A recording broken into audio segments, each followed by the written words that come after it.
Good Morning Night Vale is brought to you by The Disappearances of Lydia Fontaine, a new independently produced and crowdfunded 10-episode original audio drama.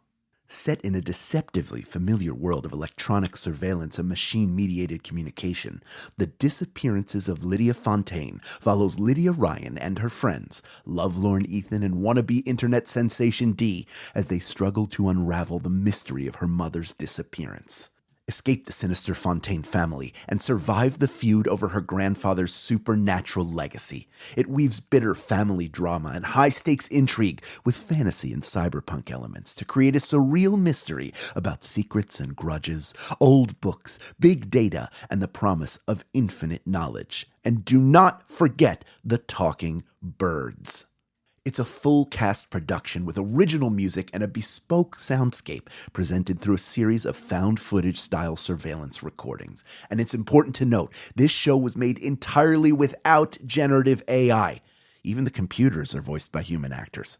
Episodes are free, and you can start listening right now with the Season 1 finale due to come out on August 16th.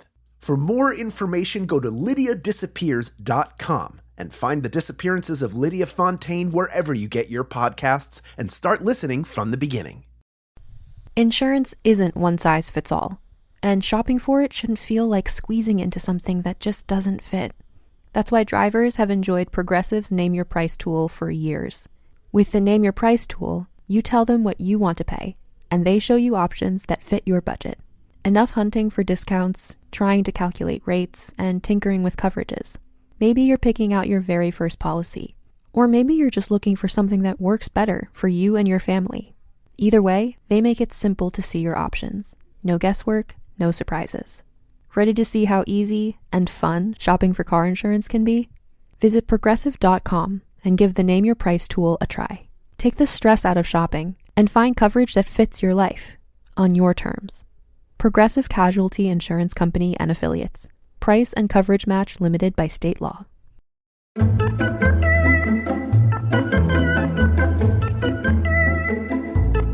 Constellations are fan art, depicting ancient gods.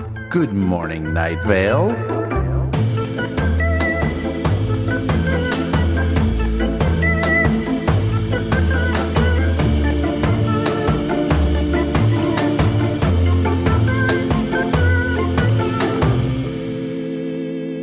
Hello, friends and enemies. It's me, Symphony. Hello, frenemies and enins. It's me, Hal. Hello, M&Ms. It is me, Meg. And we are here today, three friends gathered on a Zoom to talk to you about a Welcome to Night Vale episode that aired 4.5 years ago. Because we think it's important that we talk about it and fun. Today, the day we are recording this, is Friday, February the 16th. It is 10:05 a.m. Pacific Standard Time. And this episode 153, The Heist Part 1, the description reads, there's a bank robbery at the last bank of Night Vale. Let's talk about it. Here we go. So it starts off, of course, Cecil's just doing like a little description of like basically like a regular sort of day. You know, silly Carlos has been experimenting in the house and just wrecking the place. I love that we're getting a work from home plot line in the year of our Lord 2019. I think that's really funny. It's sort of like that the work from home is not going well because of, the nature of Carlos's job, which is being a laboratory scientist, is a little difficult to do from home, but not stopping him. But he is destroying the decorations, the counter, turning things green. Also, the refrigerator being doorless. Carlos, no, honey, because it's just gonna cool No, you're gonna figure it out. Okay. But Cecil's had enough, and he's like, you need to get the heck out of here. So luckily, Steve and Abby have gotten a beautiful new home because Steve is now the VP. Yeah. He's a special boy. Well, he did major in counting in college, so uniquely qualified. literally how we were talking about that monologue on when we were on tour, and how that is like one of the funniest bits. We like, because we were just talking about the show and some funny things that we like, funny parts of past live shows that we've like really enjoyed. And we were like, especially I think Jeffrey and Disparition were like, no, when Hal was counting, I was dying laughing. And then we all went 1, 2, 3. You know, the game I set up for myself for that bit was how long can I make it? How long can I make an audience wait for me to get to? Because I think 3 was the one. 3's the one that I get lost. I can't get to 3. Yeah. So it's like, how long? How many different things can I do to stall out?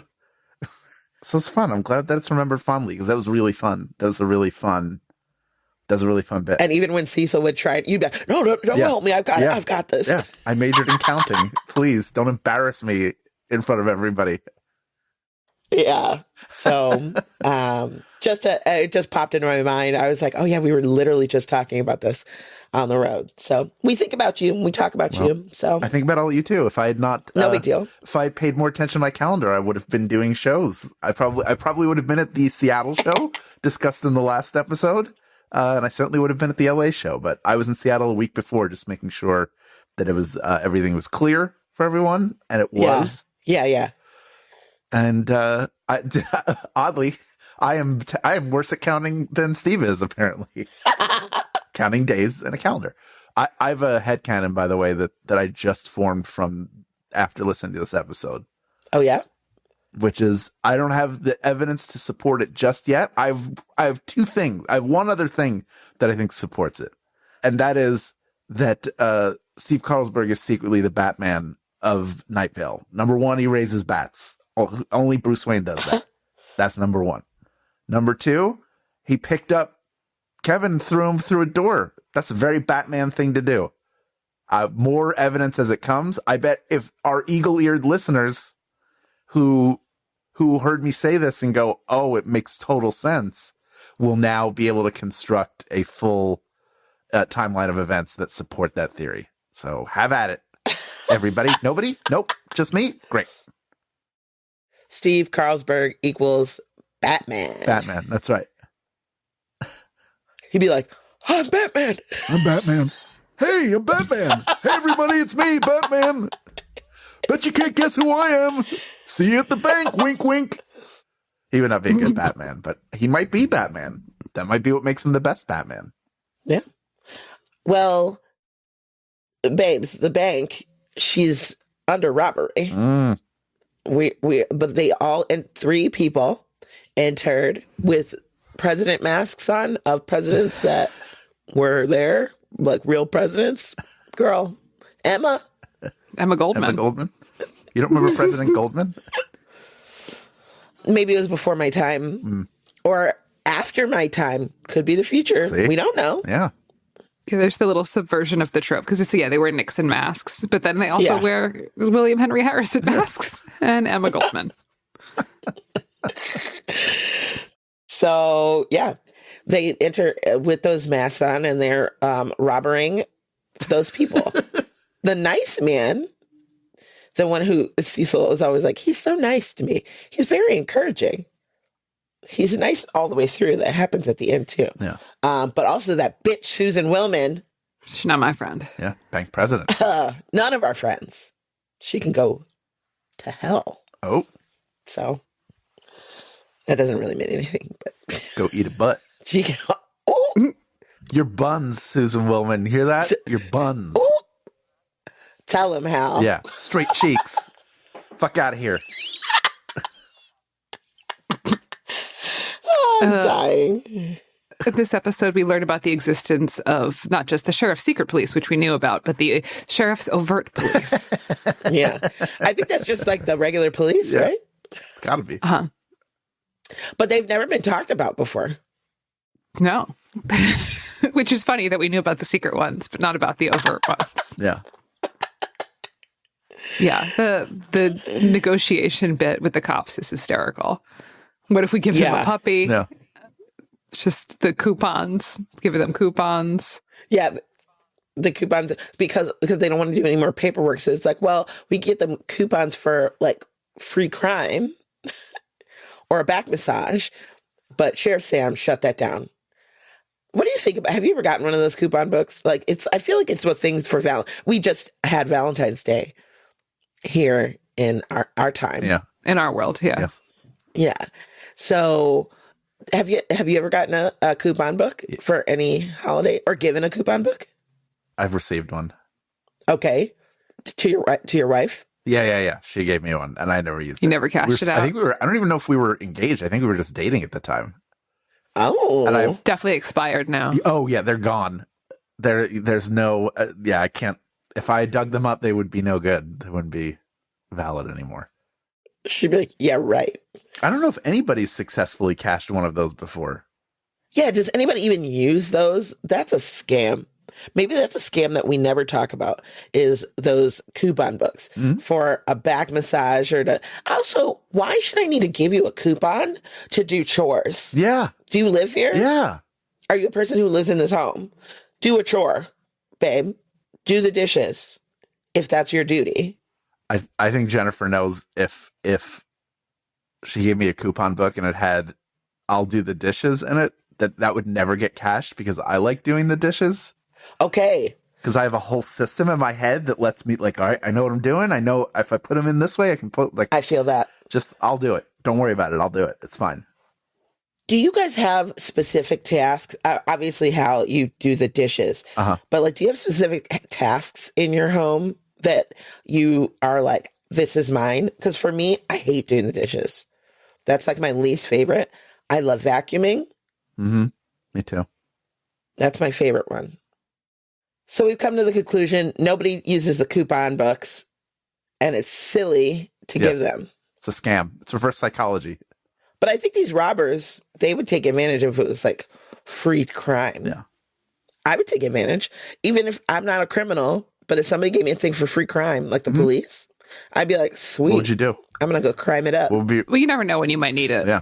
Oh, you'd use it as a get out of jail free card, as opposed to, I will go commit this crime, and then no one will arrest me and I'll get away with it. I might go rob a bank. I might just not rob it. I just be like, hey, can you give me a bunch of money? Free crime. And then shake the coupon in their face. Don't call anyone so I can still use it. It's definitely better than the $1 million Applebee gift card, which kind of sounds like a punishment. It is a punishment. It absolutely is. Because do you know how long it would take you to use $1 million at fucking Applebee's?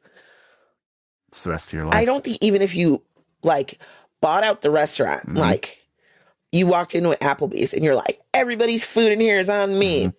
They'd be like, oh, God. Yeah. It would take a bunch of times of that. Yeah. I also don't want to go to Applebee's. No, we've been through the ranking of the sort of fast casual Stuff on the wall chains, and Applebee's is at the bottom. Yeah. Low. Get low. Very low. Yeah. Low. Get low. It's even under Olive Garden. Yeah, it's under Olive Garden for sure. Olive Garden is soup, salad, and breadsticks. Right. That's all I want from That's the only thing that's from good Olive there. Garden. So I don't want pasta. Yuck. I don't want your weird lasagna. Get out of here. Buca de Beppo. Get out of here. Whoa, don't punch. I didn't go to Buca de Beppo, but I drove past one pre-Valentine's Day. I love Buca de Beppo. They had an ad for like their heart-shaped lasagna, and it looked like an 800-layer cake. And I got ill looking at it, not because their food is bad, but because it's too much. No matter how many people, it's like, how are you supposed to have sex after that? Yeah, well, you pull a 3 years you later, pull a Saltburn with the pan. If it's like hot dogs and hot dog buns. If you bring 10 people to Buca de Beppo, the amount of food will be for 40 people. It's always a 4-to-1 ratio. It's too much food. Yeah. If you take it home, you're not going to eat it for the rest of the week. Like, let's be honest. You're not doing that. You're not going to eat everybody's half-eaten pasta dishes and stuff. Like, it's just not, you would have, like, it's just too much. I don't understand how I haven't eaten at one in years and years and years, because every time I go, I'm like, this is too much. Even the garlic bread, it's like, they're the size of tombstones. Which, I mean, to be fair, I appreciate when they give you more bread than less. Because it makes me mad having to ask you for more bread. Sure. Babe. Like, I don't want to be like, don't scrimp and save on the bread, mama. I need it for lots of stuff, for eating, for dipping. Anyway, can I tell you a story about this one time I went to a Buca di Beppo? Yes. Please. That's what we're here for. My friend worked at a Buca di Beppo downtown in Chicago years ago in our early 20s. Okay. And I went down and she was like, come down, we'll hook you up, blah, blah, blah. So I'm like eating at the bar, joking with the bartender, blah, blah, blah. My friend comes by occasionally. I go into the bathroom, and if you've ever been to a Buca di Beppo, it's like wallpapered kind of, or it's like looks nice. And there's like lots of pictures all over the wall, like lots of like framed photos. It looks like you're in somebody's grandma's bathroom or something. Yeah. And I was waiting for the bathroom, and people were filled up in the stalls. And this woman goes, "Oh, it's so ladylike in here," and then rips the biggest fart I've ever heard of my life.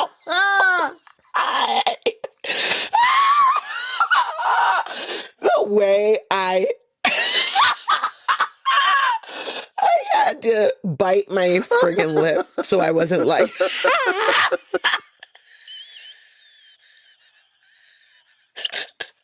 so ladylike. She's the Mary Poppins of farts. I really appreciate that she announced it. It's like our body is just a walking punchline, but you have to do the feed line. You got to set it up. So we're not feed lining enough of our bodily function punchlines, and I appreciate her.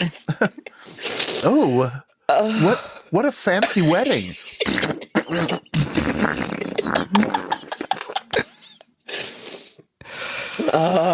Wait, hold on. Wait. Yeah. I have to get a plug in here. Because we're talking about Italian restaurants that I laced into Buca di Beppo, so I want to balance karma in the universe.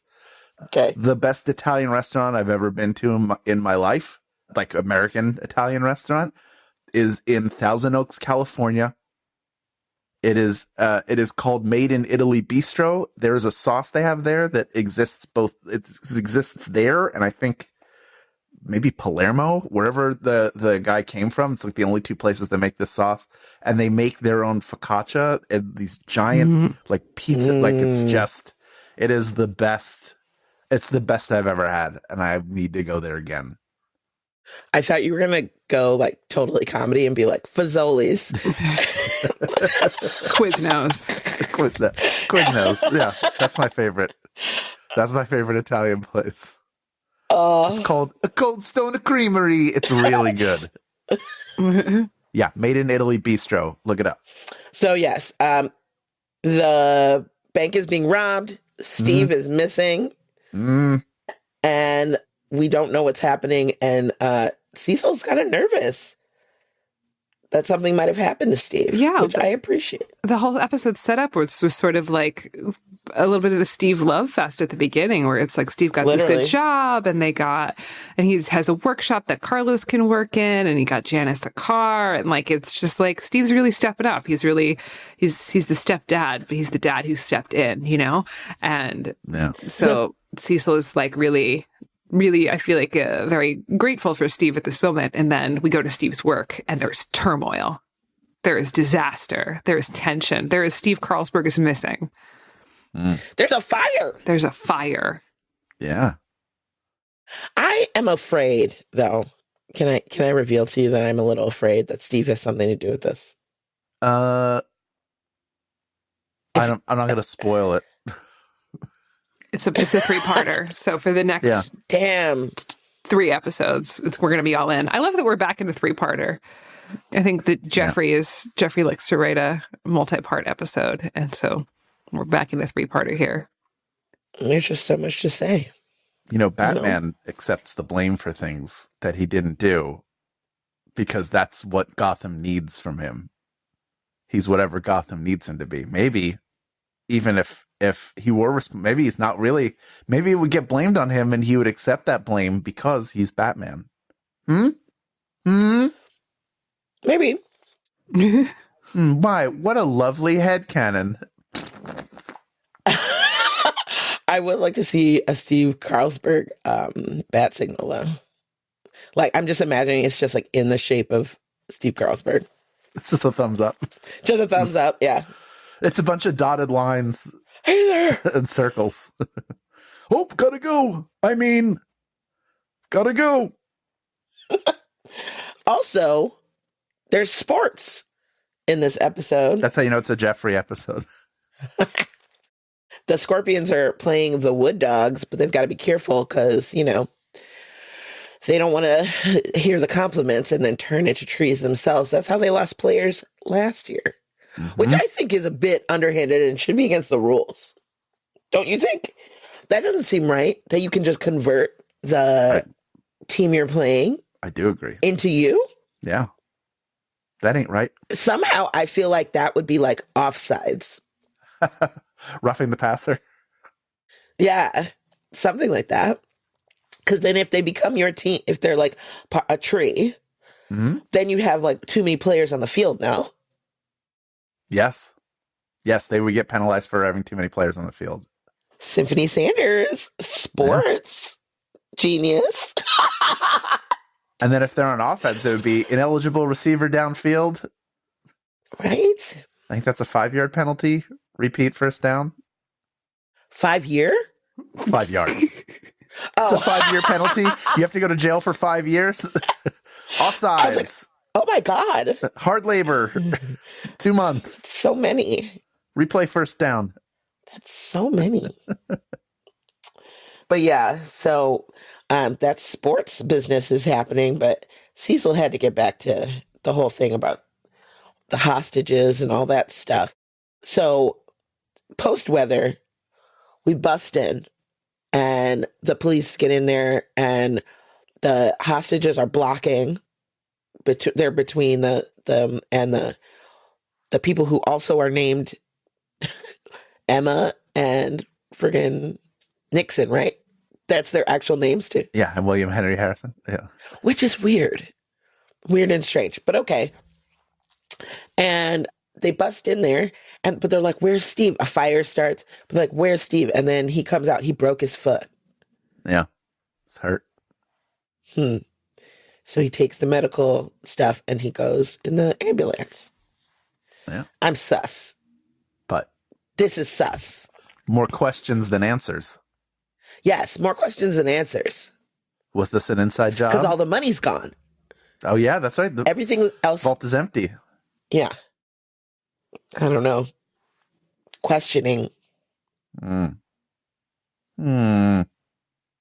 just have to wait for the next part. I'm stressed. Yeah. Stay tuned next for an unedited recording from 2 years ago of you talking to a kitten. You sound ridiculous.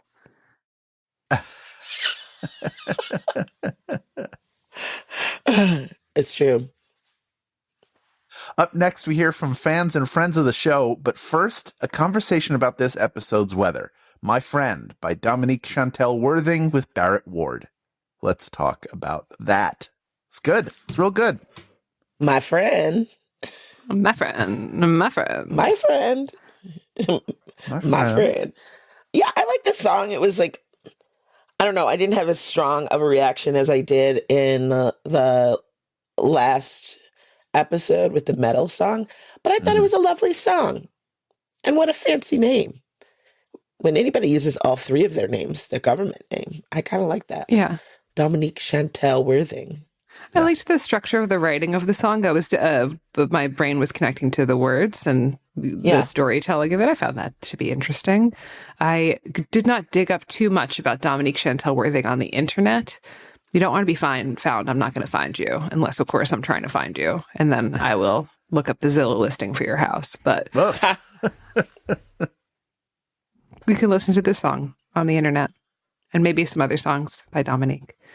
We wish them well. We wish you well. Peace. But you know what else I wish? Oh, I am feeling quite hungry. You know, a little, need a little something. I would love something cheesy. I would like something hot. Let's get into the FanZone Calzone. Stay right there. Good Morning Night Vale will return after a brief break.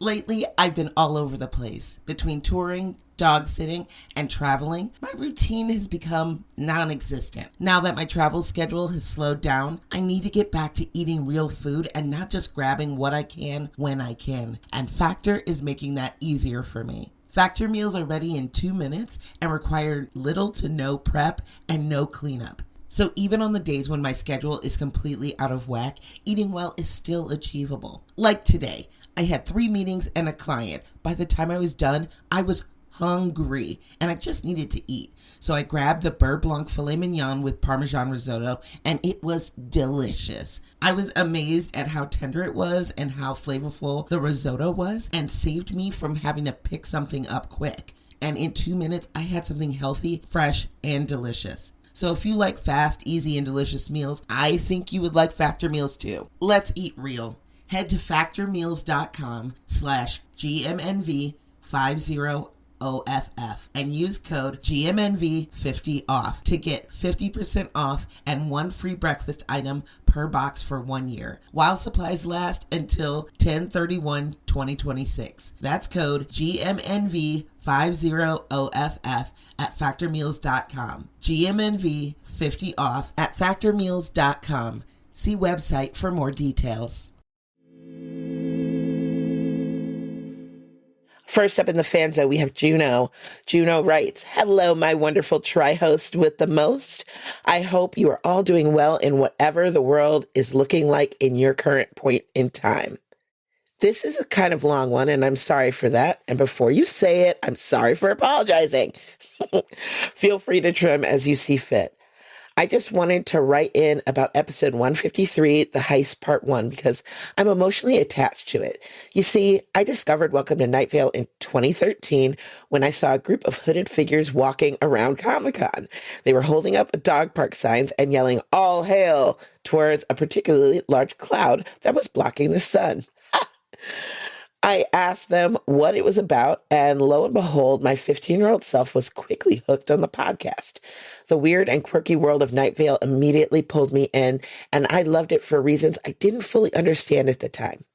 In hindsight, I now realize that it was my first real exposure to anything queer. I'm from a super religious small town, and at the time, any form of gayness was met with serious nayness. I love you. You were so funny. Basically, it wasn't a great environment for a kid to start asking questions and explore their sexuality and gender identity. Cecil and Carlos were not only the first couple to show me that gays aren't as scary as everyone said they were, but were also the first ship that I really identified with for some reason. That's in quotation marks. That reason, of course, was being my own queerness. TLDR, I love the show and followed it up until 2016 because my life was crazy and I was getting ready to go on a religious service trip. Fast forward to 2019 and I'm back from aforementioned religious trip and super depressed. I started working in a boring office that allowed us to listen to our own music, and lo and behold, what I discover again. 153 was the episode that I listened to in 2016 and it immediately pulled me back in. I went back and re-listened to everything I could. It was the only thing in my life that made me feel alive again. Soon after, I found you wonderful folks, and the rest is history. It's been a wonderful ride, and I can honestly say that all of you have become an integral part of my life. You are such amazing actors and genuinely funny people. Regularly, I'll find myself real laughing and not just my mild amused sigh that most people think is my laugh. Also, you wonderful weirdos are the first podcast to ever use they, them pronouns for me. The moment made me so happy And it was the first step on my road to realizing that I am non-binary. So thanks, guys. You changed my life and kind of sort of trans me along the way. I hope you're all proud.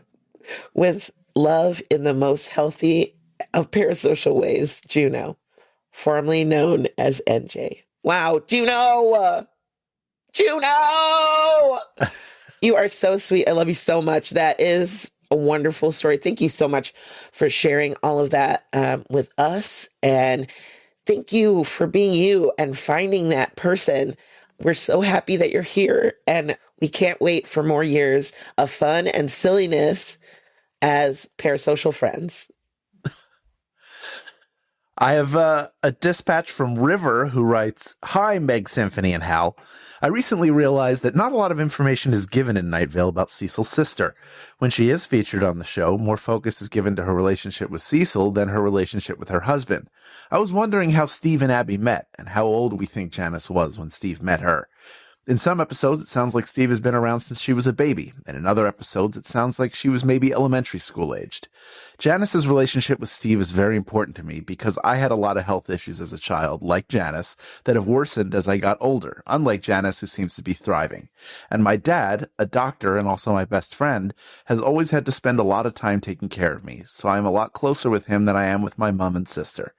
I would also love to hear lots more of Hal's mind cannons about Abby, because I think it's so sweet how much Steve loves her, and I'd also like to know who you all think should voice her and Janice. I also don't believe we have ever heard either of them speak, but I could be wrong. Signing off with my fandom nickname, because my real name is difficult to pronounce, and I hate when people say it wrong. River." Geez, who do I picture? I think I've thought a lot more about Janice than I ever have about Abby, probably because of the context in which she's mentioned. She's always just mentioned as Steve's sister. There's almost no discussion, even though we've talked about the wedding. I can't think of any time where she's really been discussed in the context of her relationship with Steve in any deep way. So I picture my wife because I have someone I love very much and want to take care of. I picture Jennifer too. That's who I think should play her. I don't know who should play Jan. You know, I guess I've thought about it, but I have no idea. Like, I think I would be more than having an idea of who it should be for Janice. I would be more excited to see who got cast and get to work with them. I think that would be really fun. What do y'all think? I agree that Jennifer would be a great Abby. Yeah. I think the chemistry's there. Yeah. Yeah, and I agree. For Janice, I think it would be important to cast someone from the disabled community. Mm-hmm. And so I think getting to cast an actor from that community would be really, really interesting and really fun. So I unfortunately am ignorant of anyone coming to mind right now. But that can change with just a little bit of time and effort. Yeah. Yeah, oddly, when I think relationship-wise, even though I don't consider the relationship I have with her to be like father-daughter, I think of Annie Savage. I don't think that's not her role to play, but just somebody who I have a very close relationship with that I care about. I don't know why she comes to mind a little bit, but I would love to meet the actor who plays Janice. I think that would be really cool. All right. We hear from Sabrina. Sabrina writes, "Hello, marvelous, hilarious, and sensational tri-hosts. Longtime listener, first-time emailer, and representative of Gen Z here, albeit older Gen Z, because I was born in 2003, which was 20 years ago. Yikes. I quit. Yikes. Yikes bikes. I was in high school. Okay. I've been listening to... 2000 what? 3. I was a full adult doing adult stuff. Yeah, I was out here in these streets. Yeah, I had moved being a nuisance. I'd been out here for 3 years. Wow. Okay. We could have been out there fathering this listener. All right. I've been listening to Welcome to Night Vale since 2015 and found it in a way that I have yet to hear another listener write about. I was in middle school when a student teacher, had us listen to the pilot episode as an assignment. I don't recall the exact details, but it had something to do with explaining how it uses the medium of audio and the conventions of news talk show to explore its strange setting.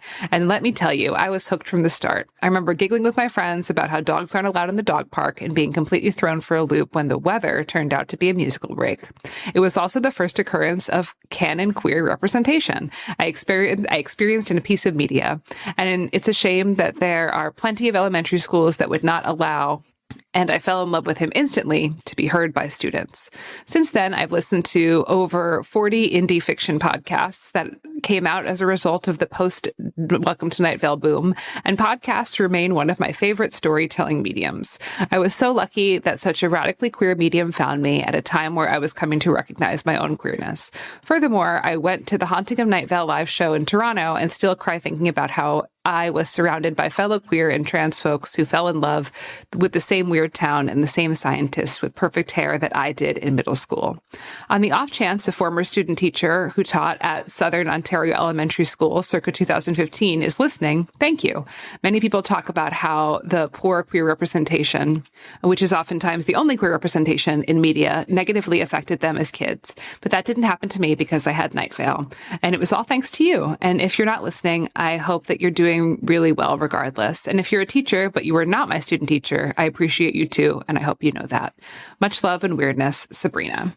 P.S. I'm not completely caught up, so I'm sorry if someone mentioned this already, but someone on the Tumblr ran a Sexiest Podcast character tournament, and our very own Carlos won. The S in STEM stands for sexy after all.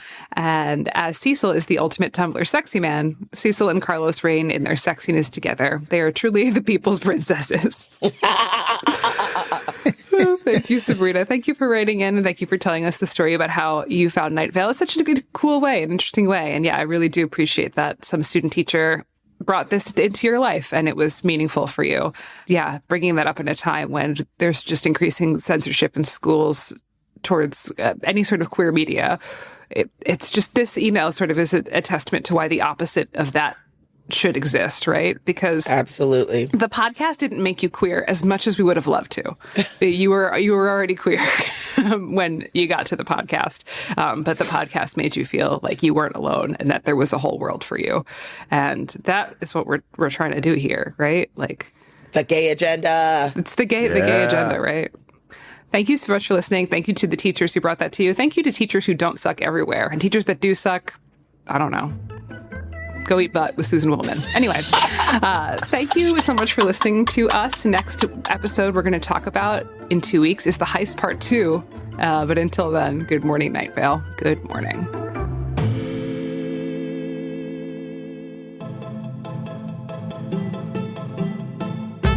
Good Morning Night Vale is a Night Vale Presents production. It is hosted by Symphony Sanders, Meg Bashwiner, and Hal Lublin. It is edited by Felicia Dominguez and mixed by Vincent Cacchione. It is produced by Meg Bashwiner. Theme music by Disparition. Email us at info@goodmorningnightVale.com to share your theories and ask questions, or to tell us who done it.